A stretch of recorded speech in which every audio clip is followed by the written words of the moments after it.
Buen día, estimadas y estimados estudiantes.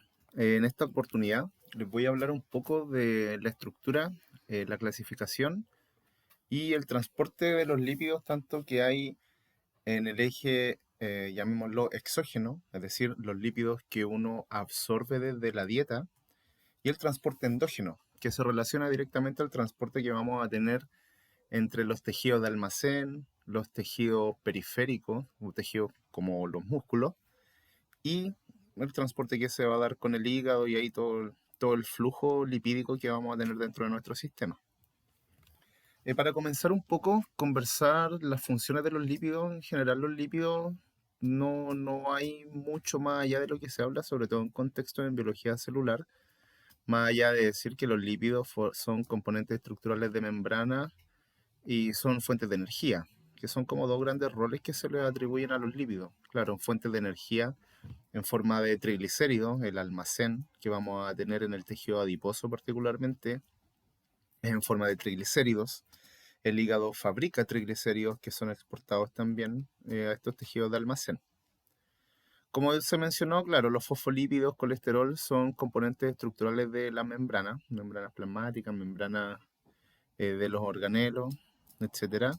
Pero también es importante mencionar que los lípidos eh, proveen ácidos grasos esenciales que son utilizados para poder fabricar metabolitos dentro del organismo que obviamente van a tener distintas funciones importantes dentro del sistema. Es por eso que tienen el nombre en particular ácido graso esencial, porque en el caso del ser humano son ácidos grasos que uno no puede fabricar. Por lo tanto, hay que interiorizarlo o hay que consumirlo desde el medio externo, en la dieta. Los lípidos, además de darnos estos ácidos grasos esenciales para poder formar compuestos importantes, también dentro de los grupos de las moléculas lipídicas de origen lipídico están las vitaminas liposolubles, vitaminas como la vitamina D, ¿cierto? Que tienen la capacidad de participar en distintos procesos metabólicos, ayudar a las enzimas, funcionando como coenzimas en particular, para que se puedan dar distintas reacciones. A partir de los lípidos también se forman distintas moléculas que tienen la capacidad de funcionar como hormonas, o sea, de estos mensajeros a distancia. Las hormonas esteroidales principalmente son de origen lipídico y van a favorecer la generación de distintos procesos a través de sus señalizaciones. Digo, como último punto importante de destacar para el grupo de los lípidos, también en plantas particularmente, muchos pigmentos son de origen lipídico. En el caso de, hay algunos lípidos que tienen también la función de mensajeros intracelulares. Lípidos como el diacilglicerol tienen la capacidad de dar mensajes y transducir señales dentro de la misma célula. A modo de clasificación de los lípidos, generalmente se segmentan dos grandes grupos. Los lípidos que son saponificables o lípidos que contienen ácido graso en su estructura. Recordemos que los ácidos grasos son moléculas que poseen un grupo funcional ácido carboxílico en un extremo y poseen una larga cadena de hidrocarburos. Y en general el ácido graso que se muestra acá, 1, 2, 3, 4, 5, 6, 7, 8, 9, 10, 13, 14, 15, 16. Este es el ácido palmítico o palmitato, que es el ácido graso que sintetizan las células eucariontes animales. Es importante destacar dentro de la estructura de un ácido graso su región hidrofóbica, su región apolar, que está dada principalmente por la cola de hidrocarburos, y la región polar, ¿cierto? Disculpen, que vamos a encontrar acá en lo que involucra al grupo funcional ácido carboxílico polar. Es por eso que se dice que este tipo de lípidos, los ácidos grasos en particular, son moléculas anfipáticas. Dentro del grupo de los lípidos que contienen ácidos grasos, a continuación vamos a hacer una clasificación, una subclasificación de 4 tipos, y ahí vamos a encontrar las grasas neutras, los glicéridos, los fosfoglicéridos, distintos otros lípidos que ahí van a ser clasificados en la particularidad. Importante reconocer que poseen ácidos grasos dentro de su estructura. El segundo gran grupo de lípidos que generalmente se van a segmentar este tipo de biomoléculas son los lípidos que no contienen ácido graso en su estructura.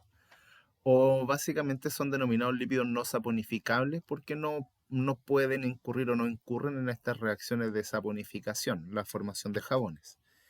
En general, este tipo de lípidos es una clase que deriva principalmente de una molécula en común que es el isopreno, a partir de isoprenos activados, que son generados dentro de la célula a través de distintas reacciones dentro de... Pero lo importante es que estos isoprenos activados pueden polimerizar, es decir, juntarse uno con otro para formar ultraestructuras o estructuras más grandecitas, como el colesterol. Entonces, dentro de este grupo de ácido graso, perdón, dentro de este grupo de lípidos no saponificables, vamos a tener como exponente al colesterol. Y en el caso de moléculas que podemos apreciar en plantas, como son los terpenos, y ahí vamos a ver también que están metidos dentro de este grupo también los eicosanoides derivados del ácido araquidónico.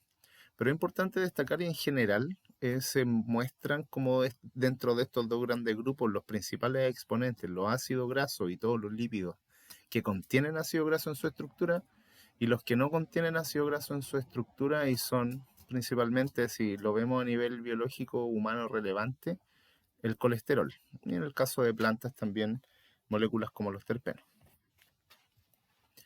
En el caso de los lípidos que contienen ácidos grasos, lípidos saponificables, dijimos que íbamos a hacer una clasificación básicamente según su composición. Entonces, dentro de este grupo y esta subclasificación, vamos a encontrar a los glicéridos o grasas neutras, que son moléculas que están formadas en base al esqueleto del glicerol. ¿No? Aquí se aprecia el carbono 1, el carbono 2, el carbono 3 del glicerol. Se forman ésteres de ácidos grasos, y estos ésteres de ácidos grasos, ahí hay uno, ahí está el enlace éster, ahí está el otro, ahí está el enlace éster, y ahí por acá abajito encontraríamos el tercer ácido graso que da origen al triglicérido, una molécula de glicerol que tiene esterificado 1, 2, 3 ácidos grasos dentro de. Son denominadas grasas neutras básicamente porque al generarse la reacción de esterificación no vamos a tener el grupo funcional ácido carboxílico como tal, sino que el grupo ácido carboxílico genera un derivado de ácido carboxílico al reaccionar el glicerol con el ácido graso formando esta grasa neutra que no tiene la capacidad de ionizar, básicamente. Dentro de este mismo grupo de las grasas neutras también podemos encontrar a los diglicéridos o los diacilgliceroles, los monoglicéridos o monoacilgliceroles. Básicamente se van a denominar como mono, di o tri dependiendo de cuántos ácidos grasos podemos encontrar esterificados en el glicerol. Si hay uno, son monoglicéridos; si hay dos ácidos grasos, son diglicéridos; y si hay tres ácidos grasos, son triglicéridos. Como se mencionó, los triglicéridos son moléculas de almacén, de reserva energética, y en el caso de los diglicéridos, también que se los mencioné, funcionan como mensajeros intracelulares, el diacilglicerol. Como segundo subgrupo de los lípidos saponificables, vamos a encontrar a los fosfoglicéridos, que son muy parecidos a los glicéridos, o sea, también están formados gracias o están como esqueleto, como base acá, tenemos a la molécula de glicerol. Esta molécula de glicerol tiene unidos dos ácidos grasos esterificados, uno por ahí, otro por acá. Pero en el tercer carbono del glicerol se va a unir un grupo fosfato, lo que le da origen al nombre fosfoglicérido por el efecto del glicerol. Y además, unido a este grupo fosfato, vamos a encontrar un grupo polar. Si no me equivoco, es la etanolamina, generando el fosfolípido fosfatidiletoanolamina. Este tipo de moléculas, como ya les mencioné, son muy similares a los triglicéridos. El esqueleto dado por el glicerol, en este caso son dos ácidos grasos esterificados, el grupo fosfato y el grupo polar. Y eso da origen a lo que se muestra generalmente como la estructura de un fosfolípido, como una cabeza que es polar y dos colitas que son hidrofóbicas. Las dos colitas hidrofóbicas son principalmente por poseer dentro de su estructura dos moléculas de ácidos grasos. Siguen siendo lípidos saponificables, contienen ácido graso en su estructura. Un tercer subgrupo son los esfingolípidos. Los esfingolípidos tienen una sutileza diferente con respecto a los fosfoglicéridos y los glicéridos, que enmarcaban su estructura básicamente gracias a la molécula de glicerol. En el caso de los esfingolípidos tienen una molécula, eh, podríamos decir anfipática, o sea, una molécula que tiene una gran cantidad de carbonos, tiene 1 más 12 serían 13, 14, 15, 16, 17, 18 carbonos. Y hacia un extremo esta molécula posee un grupo funcional amino, posee un grupo funcional hidroxilo, es un aminoalcohol. Y este aminoalcohol es la molécula de esfingosina. Algunos derivados de esfingosina, cuando poseen un ácido graso, aquí esterificado en el amino, o sea, aquí una amidado, no esterificado, aquí hay una amidación. El grupo amino con el carboxilo forman la función amida.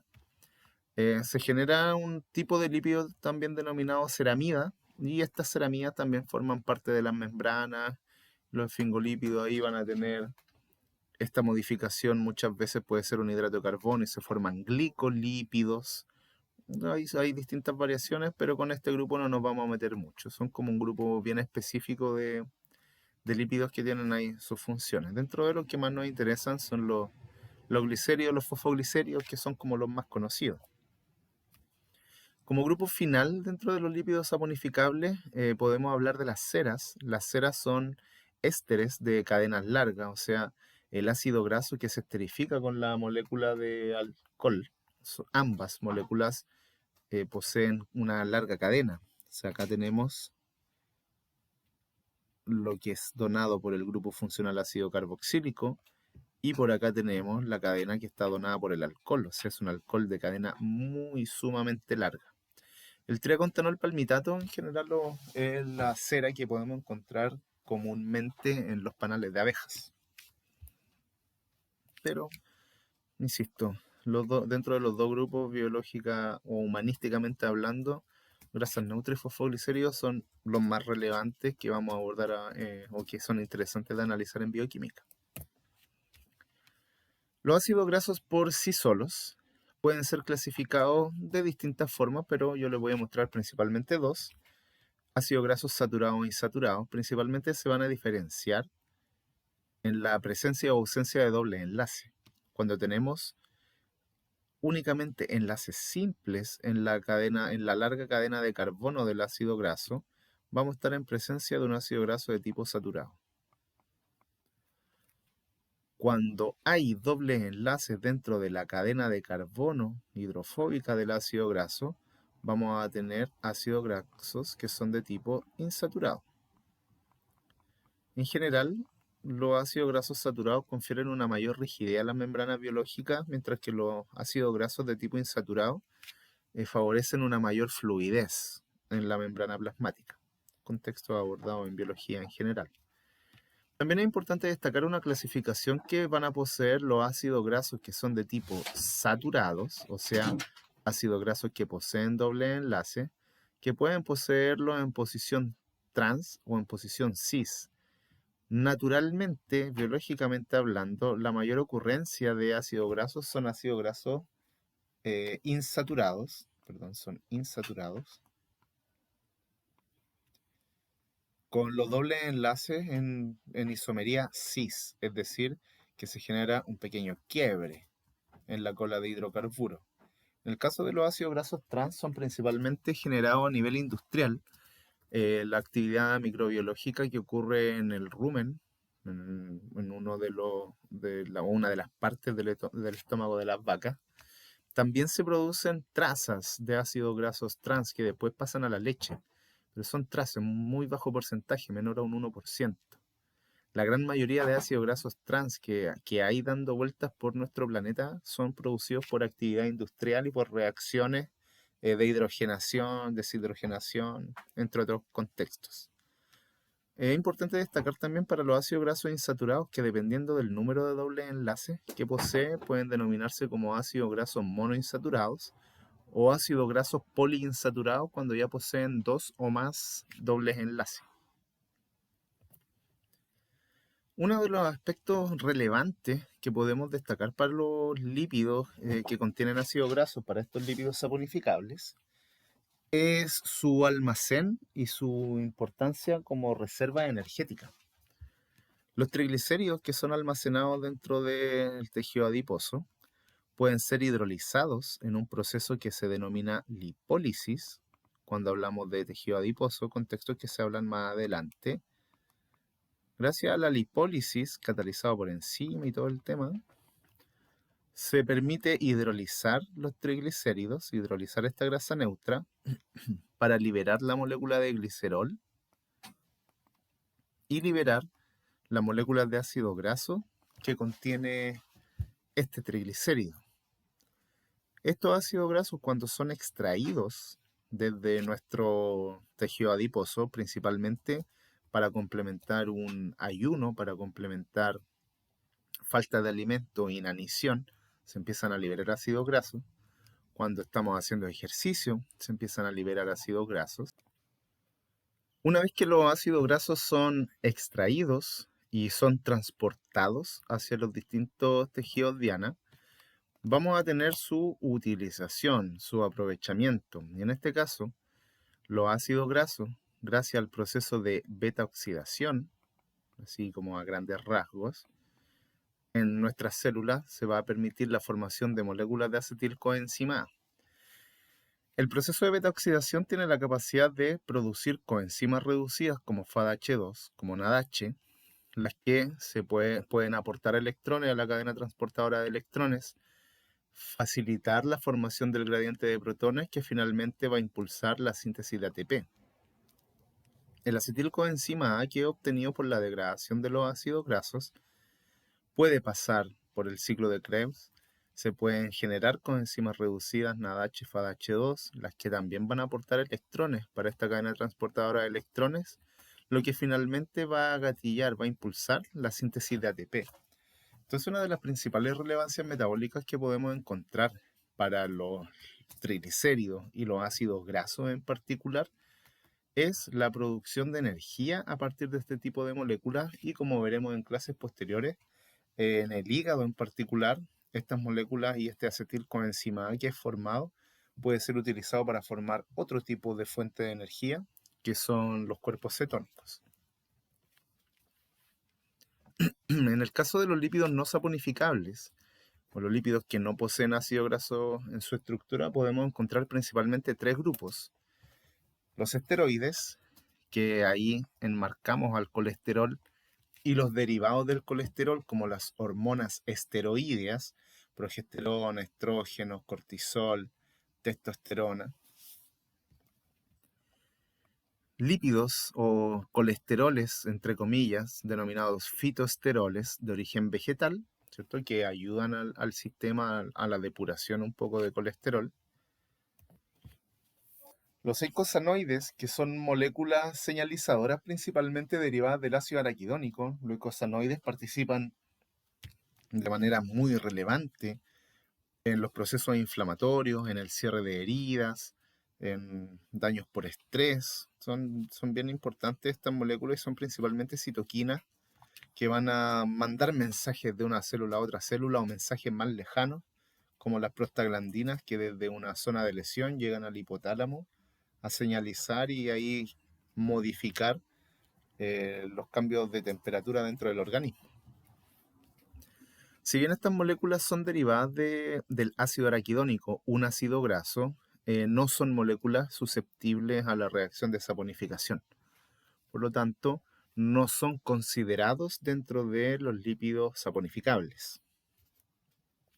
El ácido araquidónico, en sí este no es el ácido araquidónico, es una eicosanoidea en particular, si mal no recuerdo una prostaglandina. Pero el ácido araquidónico es un ácido graso de 20 carbonos poliinsaturado, tiene 4 insaturaciones, y a partir de, en sí, este ácido graso puede formarse a partir de ácidos grasos esenciales. Por eso es importante el consumo de ácidos grasos esenciales omega 3, omega 6, omega 9, principalmente porque algunos de estos tienen la capacidad de formar al ácido araquidónico, insertarlo en la membrana en forma de fosfolípido, para posteriormente poder utilizarlo en procesos como la mediación de la inflamación. Y finalmente, dentro de los lípidos no saponificables podemos abordar el grupo de los terpenos, que no los vamos a conversar mucho, los eicosanoides tampoco, de los esteroides muy poco también. Principalmente recordar que los terpenos son sustancias que confieren muchas veces los aromas característicos de distintas plantas, el citral, el limoneno, el mentol, el pineno, ahí cada uno, citral principalmente de los cítricos asociado al limón, limoneno también asociado a los cítricos, limón naranja, el mentol en la menta, el pineno, el aroma del pino en particular. Pero como les menciono, no son los lípidos más importantes que vamos a abordar desde el punto de vista del metabolismo energético en particular. Tienen otras características, hay lípidos como los eicosanoides, las prostaglandinas, tromboxano y leucotrieno, se abordan en fisiología, en fisiopatología. Y los terpenos, probablemente quienes pertenezcan a carreras ligadas a la agronomía o ligadas a las plantas, les serán más importantes. Una vez que ya abordado un poco estas clasificaciones de los lípidos, saponificables, no saponificables, tales subgrupos, ahora vamos a hablar un poco de los lípidos importantes dentro de y cómo se va a hacer su transporte dentro de la sangre y como les interioricé en un principio, los lípidos que son de tipo, el transporte lipídico exógeno, o sea, a través de los lípidos que uno ingiere en la dieta, y el transporte de lípidos endógenos que se da entre el hígado, los tejidos periféricos, los tejidos de almacén, la musculatura y las vueltas al hígado.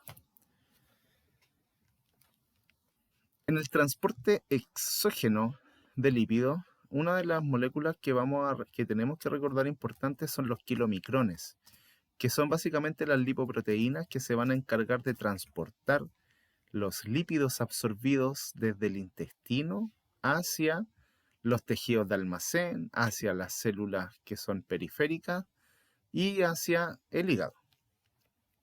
Entonces, vamos a partir por acá. Tenemos una ingesta de alimentos.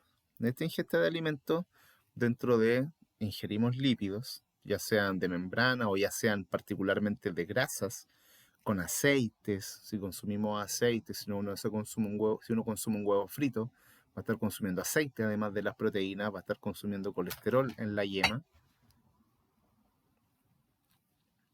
Entonces, a partir de esta ingesta de lípidos, comienza en particular su tratamiento para poder ligarlo y poder llevarlo hacia adentro de nuestro sistema. Para poder hacer este tratamiento necesario para poder absorber los lípidos y poder utilizarlos de manera eficiente, se tiene que generar una alineación entre una colaboración, bien digo, entre el hígado y el páncreas. El hígado principalmente va a secretar colesterol no esterificado, o sea, colesterol libre, fosfolípidos y ácidos biliares. Estas tres moléculas y algunos pigmentos biliares son los principales componentes de lo que se denomina la bilis. Colesterol libre, fosfolípidos, ácidos biliares, pigmentos biliares también. Y esta bilis ayuda a un proceso que es denominado emulsificación de los lípidos, es decir, los lípidos que son característicamente hidrofóbicos o tienen cierto grado de anfipaticidad, pero siguen siendo hidrofóbicos principalmente, no les gusta estar en contacto con el agua. Al juntarse con las sales biliares y con este tipo de moléculas y generar esta emulsificación, se permite la formación de sustancias denominadas micelas. Estas micelas, llamémoslo de cierto modo, ayudan a que los lípidos pasen de un ambiente hidrofóbico a un ambiente hidrofílico. Son básicamente detergentes, esta bilis. Detergentes que ayudan a que los lípidos pasen al mundo acuoso. ¿Por qué necesitamos que los lípidos pasen a un mundo acuoso? Porque a través de las enzimas pancreáticas, principalmente lipasas, se va a permitir la degradación, el rompimiento de los triglicéridos de la dieta para su posterior absorción, o sea, llevarlo a una forma más pequeña, una forma más chica. Gracias a la formación de estas micelas, los enterocitos, o sea, las células del epitelio intestinal, pueden absorber los lípidos que provienen de la dieta y principalmente van a pasar a circulación linfática en estas moléculas que yo les mencioné, que son los kilomicrones, que ahí los tienen como CMS, están en inglés. Los kilomicrones van a ser moléculas que van a estar enriquecidas principalmente en triglicéridos y en colesterol. Los kilomicrones son proteínas y como poseen lípido en su estructura, su clasificación principalmente es como lipoproteínas. Los kilomicrones desde la linfa van a pasar a la circulación sistémica y en esta circulación sistémica van a tener, entre comillas, tres destinos. Y estos destinos son tejido adiposo, musculatura, al hígado. Los lípidos, perdón, los kilomicrones que liberan ácidos grasos, estos son ácidos grasos no esterificados, está en inglés, non-esterified fatty acids. A partir de lipasa que vamos a encontrar en el mismo torrente sanguíneo asociado al endotelio, se van a liberar ácidos grasos desde las estructuras de los kilomicrones y en células como las células del tejido adiposo, estos ácidos grasos van a ser utilizados para almacenarlos en forma de triglicéridos. Entonces el kilomicrón lo que le va restando principalmente es colesterol. Y ahí estos remanentes de kilomicrones, o sea, los kilomicrones que le sacamos ácidos grasos, llegan finalmente al hígado. En la segunda arista vamos a tener que los mismos kilomicrones que nos trajeron los lípidos desde el intestino hacia dentro del sistema van a aportar ácidos grasos libres también. Recordemos que en el torrente sanguíneo, particularmente asociado a los endotelios, a las células endoteliales, existen estas lipasas que tienen la capacidad de liberar los ácidos grasos. Y estos ácidos grasos nuevamente, los ácidos grasos no esterificados, en células como la musculatura, ya sea estriada o cardíaca, van a favorecer el proceso de combustión. Más allá de combustión, los ácidos grasos van a ser utilizados en la respiración celular. Lo que vimos hace un momento con respecto a la relevancia que tienen los ácidos grasos para el sistema. Nuevamente, al quitarle los ácidos grasos, se genera un remanente de kilomicrones y este remanente de kilomicrones llega al hígado.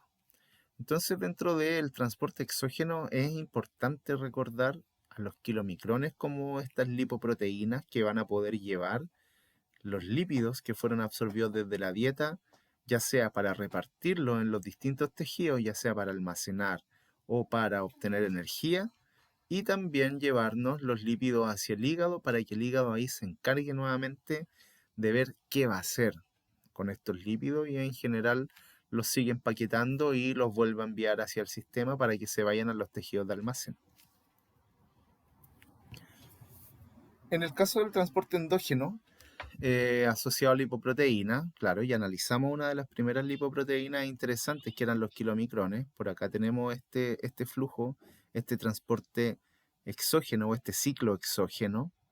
Los lípidos de la dieta pasan al intestino, se absorben, los kilomicrones los llevan hacia el hígado.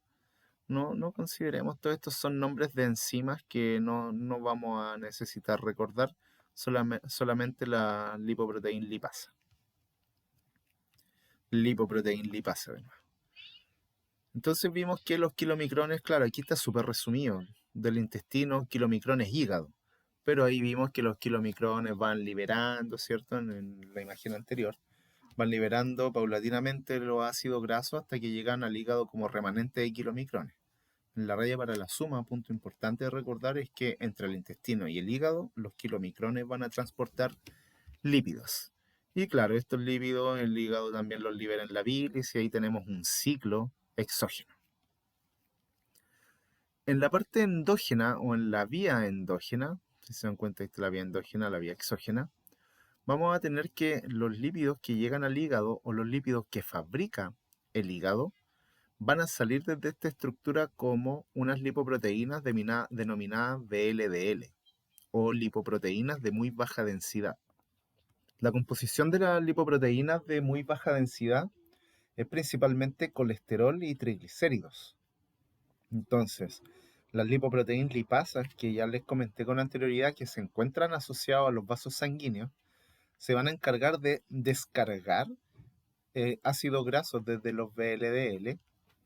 Entonces, si estos tenían colesterol y triglicéridos y le estamos sacando, entre comillas, los triglicéridos, estas partículas empiezan a enriquecerse en colesterol, favoreciendo la formación de las lipoproteínas de baja densidad o los LDL, o los que también es denominado como colesterol malo.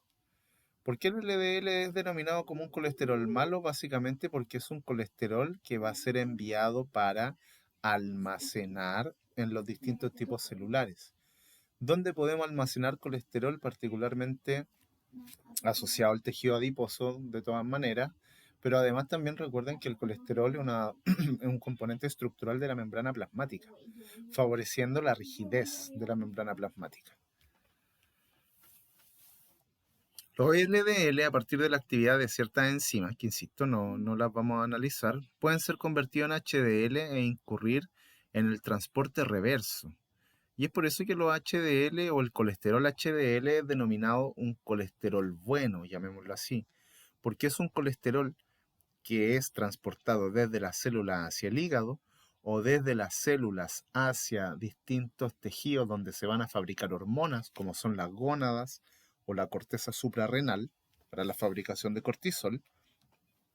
Entonces el HDL es un colesterol que se está sacando desde las células para ser utilizado, ya sea para la formación de hormonas o ya sea para la formación de sales biliares en el caso del hígado. Entonces, las principales diferencias entre los LDL y los HDL es su utilización y su destino. LDL se destina principalmente hacia células de almacén a almacenar colesterol, mientras que HDL se destina principalmente a liberar, a remover colesterol y llevarlo a su metabolización en el hígado o, como ya les mencioné, en las glándulas productoras, glándulas endocrinas, productoras de hormonas esteroides. En el contexto de las lipoproteínas, como se mencionó, son en gran parte de su estructura proteína. Tienen colesterol libre, pero también tienen colesterol esterificado. Entonces, mientras más colesterol libre, más vamos a tener problemas relacionados a la acumulación de colesterol en los vasos sanguíneos. Las lipoproteínas también tienen triglicéridos y las lipoproteínas también tienen fosfolípidos. Entonces, si todas tienen de todos los tipos de lípidos, o sea, tienen colesterol esterificado. Colesterol esterificado es colesterol enlazado covalentemente, colesterol pegado al, a la lipoproteína. Colesterol libre, que se nos puede caer. Triglicéridos, que se nos pueden caer, pero los triglicéridos pueden ser utilizados. Dependiendo de la composición que tenemos de cada una de estas moléculas y obviamente de otras proteínas accesorias, y además considerando el tamaño de estas partículas, podemos apreciar acá al costado derecho los distintos tamaños. Es principalmente los rasgos que van a hacer la diferenciación entre un tipo de lipoproteína y otro tipo de lipoproteína. Si se dan cuenta, los kilomicrones son lipoproteínas bien grandotas y ahí ya vamos en descenso hasta llegar a los HDL, que si bien tienen una alta densidad, high density, lipoproteínas de alta densidad, son bastante pequeñas. Eso es lo que le da su mayor densidad, particularmente. Pero lo que importa principalmente de esto es cómo reconocer según la composición que tiene cada uno. Entonces, dentro de cuáles son los lípidos más interesantes que están transportando este tipo de lipoproteínas, los triglicéridos y el colesterol. Entonces, si se dan cuenta, los kilomicrones que vienen desde el intestino hacia el hígado, ¿qué es lo que tienen mayoritariamente en su estructura? Triglicéridos, poco colesterol, un poco fosfolípido. Por otro lado, si nosotros analizamos los LDL, el colesterol LDL, y por eso se denomina colesterol LDL, porque está conformado principalmente por colesterol más que triglicéridos y fosfolípidos. Finalmente, los HDL son lipoproteínas que poseen en su mitad de porcentaje, ¿cierto? Proteína. Pero si hacemos la comparación entre triglicéridos y colesterol, los HDL, ¿qué es lo que más contienen? Insisto, si es que comparamos con triglicéridos y colesterol, contienen mayoritariamente colesterol, al igual que el LDL. Pero recordemos que el LDL nos lleva colesterol para depositarlo en las membranas, colesterol para almacenar, mientras que el HDL es un colesterol que se lleva de vuelta al hígado o se lleva de vuelta hacia tejidos formadores de hormonas, hacia glándulas, para utilizarlo, para consumirlo. Eso sería por mi parte lo que es estructura, transporte de los lípidos, recordar bien, transporte endógeno, transporte exógeno, kilomicrón, LDL, HDL, las composiciones, las apolipoproteínas y todo ese tipo de contexto en general no lo abordamos mucho más allá. Si no me equivoco, esto se acabó. Que estén muy bien.